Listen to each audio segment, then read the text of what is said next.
what are your thoughts on load managing Drew Brees? Is this a good idea?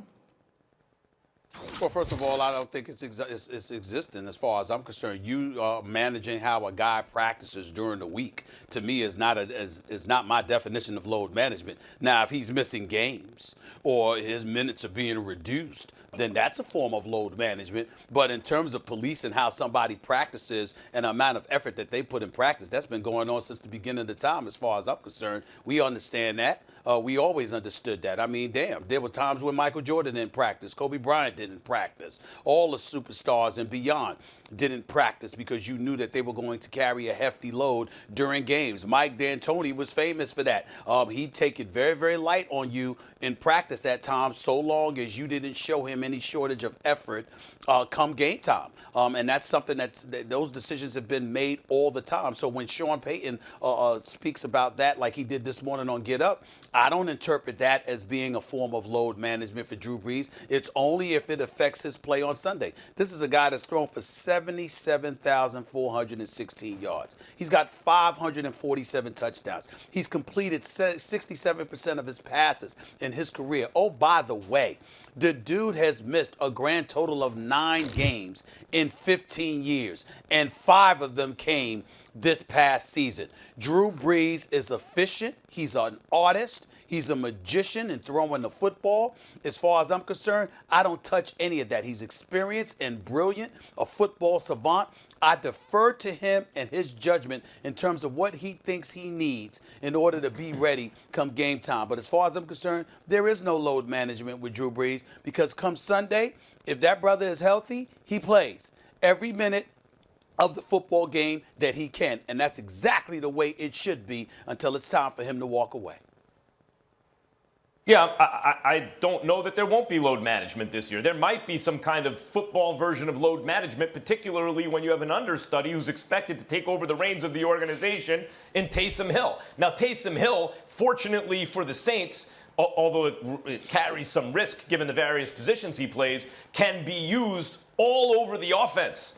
He can block, he can run, he can catch passes, you can play wildcat, you can do all kinds of stuff with Taysom Hill, and yet the job you're actually grooming him for is to take over as signal caller. And so I wouldn't be surprised if Drew Brees' load was a little lightened, while not just to preserve him at his advanced age, but also to give the young guys some looks, to get him some reps. I think it helps. Why is that a bad thing? If you have a guy on your bench who you think is going to take over the organization, who could learn and also be useful now and can also increase the shelf life at an elite level of your quarterback, why not do that? Let's keep in mind, Drew Brees, on the night he set the all-time touchdown record, also set the single game completion percentage record. So not only is this guy having an all-time great Hall of Fame career, he's still operating at a record level. A top 5 quarterback. Like, you want to argue he's the 6th, you want to argue he's the 4th, okay, but it's top 5-ish in the NFL still at his age. This is not Tom Brady, where you're arguing, well, is he still top 10? Drew Brees, because he's relied on accuracy, he's a couple of years younger than Brady, is still at this moment elite. And yet, what kind of a contract did he sign, Stephen A? Did he get the biggest guarantee even per year if you prorated it, or the highest average annual? No. There's a little discount there. Is that just to help the team? Or is that maybe also kind of recognition he's not going to be carrying the entire load, and that might be part of the plan, and that might be a very good plan?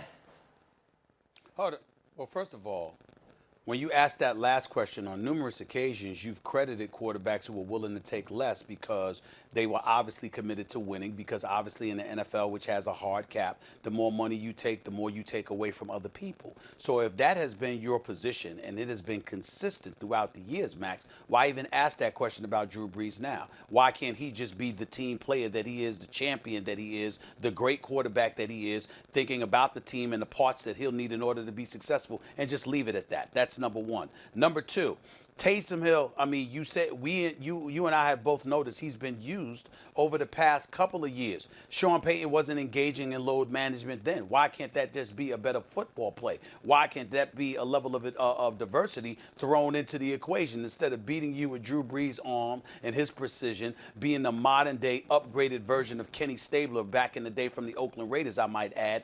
Rather than do that, why not have a guy like Taysom Hill come in from time to time who can not only throw the football but run the football? That ain't about load management. That's about diversifying your offensive schemes and making sure that you throw a different look at the opposition because you're finding different ways to beat them. I don't view that as load management. I view that as throwing a wrench into the equation to find different ways in order to beat you, because Sean Payton is known as an innovative offensive mind who's a bit risque, willing to take chances and do things a little bit differently in order to be effective, and it's worked for him. What's the problem with that? I don't think that's load management.